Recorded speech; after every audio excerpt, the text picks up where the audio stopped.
Social মিডিয়ায় bullying, trolling আর AI ব্যবহার করে ভুয়া ভিডিও বানিয়ে অপপ্রচারের বিরুদ্ধে এবার কঠোর অবস্থানে যাচ্ছেন শবনম বুবলী। এতদিন এসব বিষয় এড়িয়ে চললেও এখন তিনি মনে করছেন নীরব থাকলে গুজবকারীরা আরও সাহস পায়।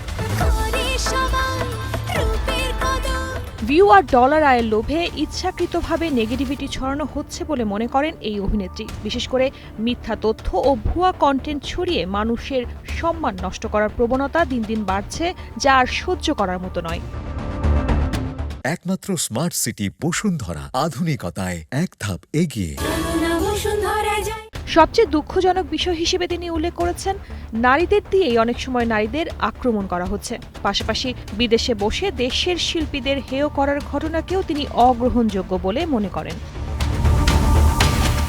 সব দিক বিবেচনায় এবার আর নীরব থাকতে চান না এই অভিনেত্রী। বাংলাদেশের প্রচলিত সাইবার ক্রাইম আইনকে সম্মান জানিয়ে খুব শিগগিরই গুজবকারীদের বিরুদ্ধে কঠোর আইনি ব্যবস্থা নেওয়ার সিদ্ধান্ত নিয়েছেন তিনি। বুবলির স্পষ্ট বার্তা, ভিউয়ের লোভে মিথ্যা ছড়ালে এবার তার জবাব আসবে আইনের ভাষায়।